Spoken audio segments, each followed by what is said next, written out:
Hello, welcome back to my channel. If you are new here, welcome. In today's video, we are going to be reviewing, trying on, and creating looks with two brand new luxury beauty palettes. We have the new Guerlain Denim Blossom palette, and then we have the new YSL Valentine's Day Mini Couture Clutch palette. So if you're interested in seeing both of these on someone with fair neutral skin and also someone who's kind of a beginner when it comes to eyeshadow, then go ahead and keep on watching. Now let's just get into the review. So Guerlain released another one of their denim palettes. This collection is made with reused denim. That is my understanding from their website. So the packaging on this palette is from recycled denim. They also launched a beautiful new lipstick with a beautiful lipstick case, and then also one of their, I think they're called the meteorites, but I stuck to my guns and I only let myself purchase the eyeshadow palette. I say only because this eyeshadow palette was $91, which is crazy. The Guerlain eyeshadows are crazy, crazy expensive. The quality is good, but dang, they are just so pricey. So this palette is a beautiful color story where you have, I would say, like two satins, one shimmer, and then one matte. So the blue one is a shimmer, it's what I'm calling it. The bronze one is a satin. This like cream colored one is a satin, and then the pink one is a matte. Before we get into the swatches, I did want to compare it to the denim quad that launched from Guerlain. It must have been 2 years ago because I filmed that one in Seattle. Here is the case for that. I definitely prefer this case. This is from the summer. This was the summer jean palette because it has beautiful embroidery. I feel like they were kind of lazy with this year's packaging, which is pretty disappointing. I mean, I do love the denim, but it's like an embossed denim with some gold on it. I want to see embroidery. Like, this is way more beautiful and special to me than this one. So that is a disappointment as far as the packaging goes. Now, the color stories are different, but they're also similar. So I will go ahead and insert a clip here of the two different color stories. They're similar in the sense that there is a blue, and don't worry, we will swatch and compare that. There is kind of a bronzy shade, and then one is pink, one is purple, and then we have a gold versus a cream shadow. Something I noticed that I'm very, very confused about is the Guerlain formula for the new one says it's one of the Ombre G palettes. The Ombre G palettes, let me know if I'm crazy, you guys, are like a baked formula, whereas this one is not a baked formula. Like, none of the shadows are baked whatsoever. So I'm very confused by that. I'm just a little perplexed. If you know what's going on with that, let me know in the comments below because I did not take the time to research it. But yeah, let me know if you're aware if they like changed the formula or if just some of the Guerlain Ombre G have the baked formula, others don't. I own a lot of the Ombre G formula though, and I'm pretty sure all of them are the baked one. So that is confusing. Now let's get into the swatches. So here we have the swatches for the new Guerlain Denim Blossom palette. The blue is super, super shimmery and vibrant. And then here we have the two different palettes compared to one another. The blues are different. So if you own the original one and you were worried about picking up this one because the blues would be the same, as you can tell from the swatch, the blues are different. I created or attempted to create two different eye looks that I will insert here. One of them, I wanted to make it a little bit more fun to use all four colors. The other one, I made it a little bit wearable. So roll the clip. For the first look, I went in with the matte pink shade, and for some reason I decided to apply that all over my primed lid. I then buffed it out with a fluffier brush. This did apply a little bit patchy all over my lid, which is something that I think is important to note. it wasn't terrible. It worked really, really well, but like it was slightly patchy if I'm being nitpicky. Okay, then I went in with the bronze shade and I worked that into my crease. I was kind of going for like a sunset, sunrise kind of look here, if we want to claim I was particularly going for anything. So I worked that into the crease and then I took my finger and applied the shimmery cream shade. I really like to apply any sort of like topper using my finger. That's just what works best for me. So here's what all three of those shades look like together. And then I wanted to definitely use the blue shade, so I used a angled brush and I used it as a liner and it worked amazingly as a liner. I didn't have to wet it or anything. It really packs a punch. It's a very, very pigmented blue. And then to finish it off, I went in with the sponge applicator and the cream shade to just work more of that shimmer into the inner corner of my eye. Here is the final look. Definitely could have spent more time blending it out, but overall, I do think those shades look pretty together. I wanted to make this look a little bit more subtle. I took the cream shimmer shade and applied that all over my lids. And then I took that pink, worked it into the crease. And then I took the bronzy shade, also worked that into my crease. And then next I took the bronze shade with a liner brush and applied that on the lash line. And then I took my finger back into that creamy shimmer shade and applied that all over my lid. And this is the final look. And when I say creamy shimmer shade, I mean cream colored shimmer. I am not the best at eyeshadow, so I did my best with this palette. I would say overall for this palette, I really actually love that beautiful blue shade. It was very, very shimmery and it applied really nicely as an eyeliner. I did find the pink shadow to apply the slightest bit patchy on my lid when I applied it all over my lid. I did prime my lids with my beloved MAC primer. It was just like the tiniest bit patchy, the tiniest bit. I know pinks and purples are like very hard to formulate, so it was just the tiniest bit if we're going to be nitpicky, which we should be nitpicky because it's $91. The rest of the shades were really beautiful.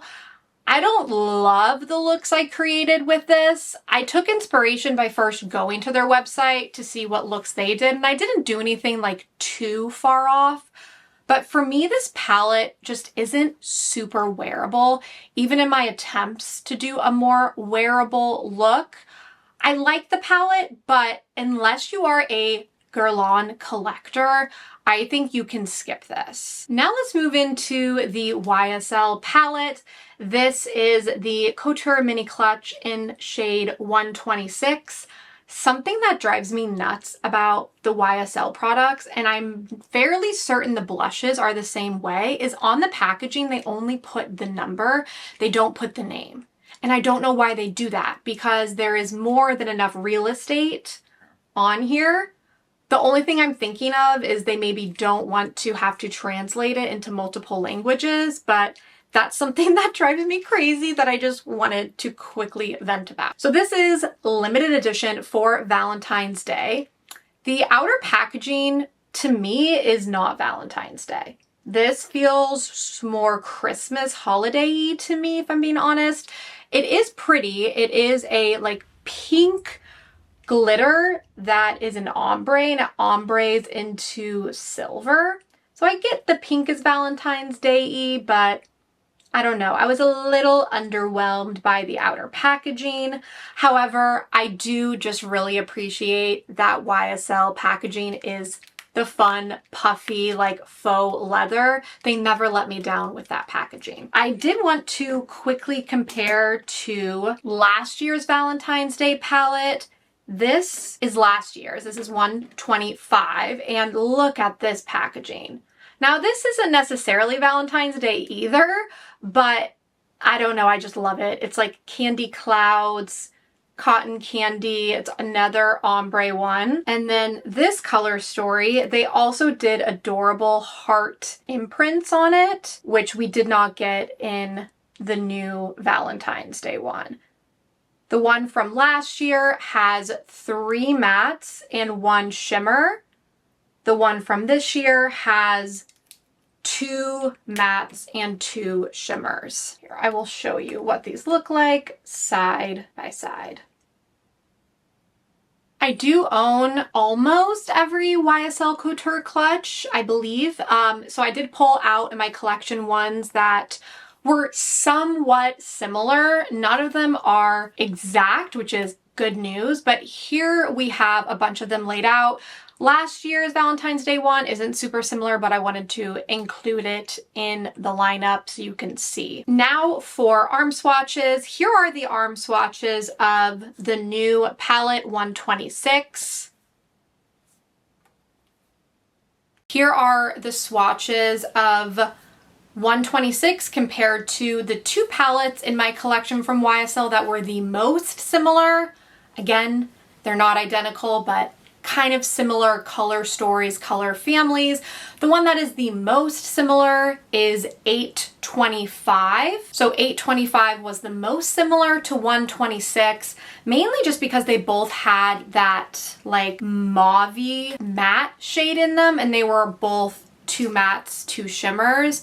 But other than that, I mean, they're not that similar. I put together a little eye look using this palette, so let's go ahead and roll the tapes. I started off by going in with this like nude mauve shade and applying that all over the lid. I did, of course, prime my lids before this. And then I went in with the other matte shade and worked that into my crease just to create a little bit of depth. And then I went in with the kind of golder shimmer shade, and I went in with a sponge applicator. Someone actually gave me that tip on a video recently in the comments section, and I have to say using the sponge applicator to apply the shimmers worked really, really well. And then for the other shimmer shade, I decided to just use my finger for this one just because I felt like testing both application methods. They both worked equally well. And this is the final look before mascara. Something to note about this palette is that it had a lot of fallout. It's been like a little bit since I've used one of the YSL palettes just because I'm always trying new makeup and different palettes in my collection. And I've never recalled having a massive issue with the amount of fallout. So I did want to note that for this new YSL one, I had quite a bit of fallout. I am glad that I did not have my concealer on when I did my eye look with that palette, because had I had my concealer on, I would have had to remove it and redo it. As it is, I had to use a eye makeup remover on my under eye area, and even that did not get off all of the shimmer. So I have shimmer on my face still, even though I tried my best to remove it and I applied concealer. So that is something to note. It is messier than the other palettes. These shades were much more pigmented than I anticipated. When I first saw some of the swatches release, I was like, oh, those shades are barely there.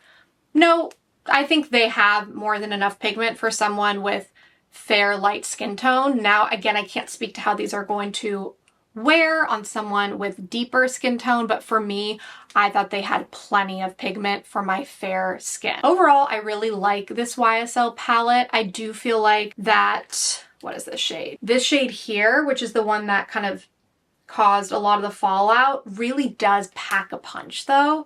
So yes, it has fallout, but it also looks really good. So I really like this color story. It was also so easy for me to put a quick, easy look together. One that I think is very wearable, but also can feel a little bit dressier because of the shimmer. So I do really like this palette. It's just a matter of like, do you like this color story and are you okay with fallout?